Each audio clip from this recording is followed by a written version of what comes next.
بسم اللہ الرحمن الرحیم۔ السلام علیکم ورحمۃ اللہ وبرکاتہ۔ جماعت ششم کے طلباء، آج ہم باب پنجم سبق نمبر 3 جس کا عنوان ہے حضرت داتا گنج بخش علی حجویری رحمۃ اللہ علیہ، اس کے آج ہم مختصر سوال جواب کریں گے۔ یہ سوال الف جز ہے، حضرت داتا گنج بخش رحمۃ اللہ علیہ کے نام نسب کے بارے میں تحریر کریں۔ اس کا جواب ہے، آپ رحمۃ اللہ علیہ کا نام علی اور کنیت ابو الحسن تھی۔ والد ماجد کا نام عثمان تھا۔ آپ رحمۃ اللہ علیہ کا سلسلہ نسب 8ویں پشت میں حضرت علی رضی اللہ تعالیٰ عنہ سے جا ملتا ہے۔ آپ رحمۃ اللہ علیہ کا پورا نسب یہ ہے: علی بن عثمان بن سید عبد الرحمن بن سید عبداللہ بن سید حسن بن سید زید بن سید امام حسن رضی اللہ تعالیٰ عنہم۔ سوال جز بے، حضرت داتا گنج بخش رحمۃ اللہ علیہ کی لاہور آمد کے بارے میں لکھیں۔ تو اس کا جواب ہے، سید علی رحمۃ اللہ علیہ کو ان کے استاذ اور مرشد ابو الفضل غزنی رحمۃ اللہ علیہ نے حکم دیا کہ دعوت و تبلیغ کی خاطر لاہور چلے جائیں۔ آپ رحمۃ اللہ علیہ اپنے 2 ساتھیوں کے ہمراہ 1041 عیسوی میں غزنی سے لاہور تشریف لائے۔ سوال جز جیم، حضرت داتا گنج بخش رحمۃ اللہ علیہ کی تعلیمات کے بارے میں آپ کیا جانتے ہیں؟ تو اس کا جواب ہے، آپ رحمۃ اللہ علیہ نے لوگوں کو اسلام کی حقیقی اور عملی زندگی گزارنے کا سبق دیا، آپس کے اختلافات سے دور رہنے کی تلقین کی، کیونکہ اختلاف سے آپس کا بگاڑ جنم لیتا ہے۔ آپ رحمۃ اللہ علیہ کی تعلیمات کی روشنی میں حقیقی مسلمان وہ ہے جو اللہ تعالیٰ اور اس کے رسول صلی اللہ علیہ وسلم کی پیروی کرے، جھوٹ، غیبت، کینہ، حسد، دھوکہ دہی اور لالچ سے بچے۔ آپ رحمۃ اللہ علیہ نے فرمایا کہ فقیر کو صبر کرنے والا اور سخی کو شکر کرنے والا ہونا چاہیے۔ سوال جز دال ہے، حضرت علی حجویری رحمۃ اللہ علیہ کا مزار کہاں واقع ہے؟ تو اس کا جواب ہے، لاہور میں باٹی دروازے کے قریب۔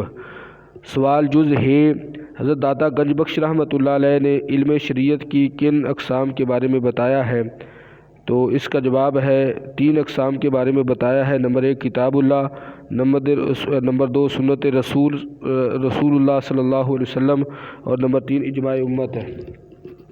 سوال جز واو، حصول علم کے لیے علی حجویری رحمۃ اللہ علیہ نے کن ممالک کا سفر کیا؟ اس کا جواب ہے، حصول علم کی خاطر آپ رحمۃ اللہ علیہ نے خراسان، عراق، شام، ترکی، لبنان، آذربائیجان اور دیگر کئی علاقوں کا سفر کیا اور ان ممالک میں اولیاء کرام اور صوفیاء اعظام سے فیض حاصل کیا۔ اب یہ مدرجہ ذیل سوالوں کے تفصیلی جواب لکھیں۔ سوال جز الف ہے، حضرت علی حجویری رحمۃ اللہ علیہ کی ابتدائی تعلیم کے بارے میں نوٹ لکھیں۔ سید علی حجویری رحمۃ اللہ علیہ نے ابتدائی دینی تعلیم اپنے آبائی وطن غزنی میں اپنے اساتذہ ابو العلاء عبد الرحیم اور ابو العباس بن احمد سے حاصل کی۔ شیخ ابو جعفر محمد سے حسین بن منصور حلاج کی تصانیف پڑھی۔ زندگی کا بیشتر حصہ روحانی تربیت کی خاطر سیر و سیاحت میں گزارا۔ مزید حصول علم کی خاطر آپ رحمۃ اللہ علیہ نے خراسان، عراق، شام، ترکی، لبنان، آذربائیجان اور دیگر کئی علاقوں کا سفر کیا۔ ان ممالک میں اولیاء کرام اور صوفیاء اعظام سے فیض حاصل کیا۔ سوال جز بے، تفصیلی، حضرت علی حجویری رحمۃ اللہ علیہ کی تعلیمات کے بارے میں آپ کیا جانتے ہیں؟ آپ رحمۃ اللہ علیہ قرآن و حدیث کے عالم تھے اور آپ رحمۃ اللہ علیہ کو عربی زبان پر عبور حاصل تھا۔ آپ رحمۃ اللہ علیہ دن کا زیادہ وقت قرآن و حدیث کے درس میں گزارتے تھے۔ ذاتی مسائل کے حل کے لیے مسلمان اور غیر مسلم آپ رحمۃ اللہ علیہ کی خدمت میں حاضر ہوتے تھے۔ آپ رحمۃ اللہ علیہ کی درس و تدریس سے تھوڑے سے عرصے میں لوگ عالم بنے۔ سوال جز جیم، تفصیلی، کشف المحجوب پر نوٹ لکھیں۔ تو اس کا جواب ہے، کشف المحجوب فارسی زبان میں ہے۔ اس کے تراجم دنیا کی بہت سی زبانوں میں ہو چکے ہیں۔ آپ رحمۃ اللہ علیہ نے اس کتاب میں تصوف کے متعلق پھیلی غلط فہمیوں کو بھی دور کرنے کی کوشش فرمائی ہے۔ کشف المحجوب میں آپ رحمۃ اللہ علیہ نے علم شریعت کی 3 اقسام بتائی ہیں۔ نمبر 1 کتاب اللہ، نمبر 2 سنت رسول صلی اللہ علیہ وسلم، نمبر 3 اجماع امت۔ اس باب میں آپ نے علم نافع یعنی دنیا اور آخرت میں فائدہ پہنچانے والے علم حاصل کرنے پر بھی زور دیا ہے۔ صوفی کے بارے میں آپ رحمۃ اللہ علیہ نے فرمایا کہ صوفی اپنے معاملات و اعمال میں انبیاء علیہ السلام کے صحیح معنوں میں ماننے والے ہوتے ہیں۔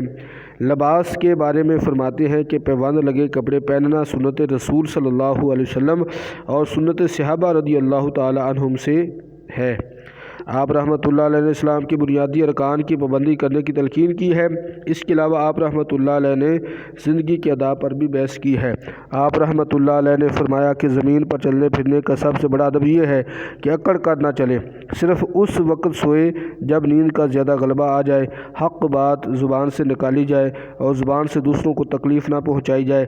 ہر قسم کے کلام سے بہتر اللہ تعالیٰ کے کلام یعنی قرآن مجید اور احادیث کا سننا ہے، کیونکہ طبیعت اس کے بار بار سننے سے اکتاتی نہیں۔ حضور صلی اللہ علیہ وسلم کا فرمان ہے کہ قرآن کی تلاوت کیا کرو، اچھی آواز سے انسان تو انسان حیوان تک متاثر ہوتے ہیں۔ آپ رحمۃ اللہ علیہ نے فرمایا کہ شریعت میں رقص کی کوئی اصل نہیں، اس لیے اس بری چیز سے بچا جائے۔ اس کے علاوہ آپ رحمۃ اللہ علیہ نے بہت سے موضوعات پر لوگوں کی رہنمائی کے لیے ہدایت تحریر فرمائی ہے۔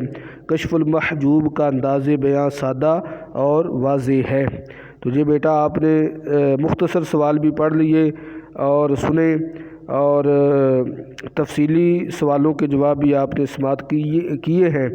تو اب آپ نے ان کو اپنی کاپیوں پہ لکھنا ہے اور ان کو اچھے طریقے سے یاد بھی کرنا ہے اور اپنا خیال رکھنا ہے۔ السلام علیکم ورحمۃ اللہ وبرکاتہ۔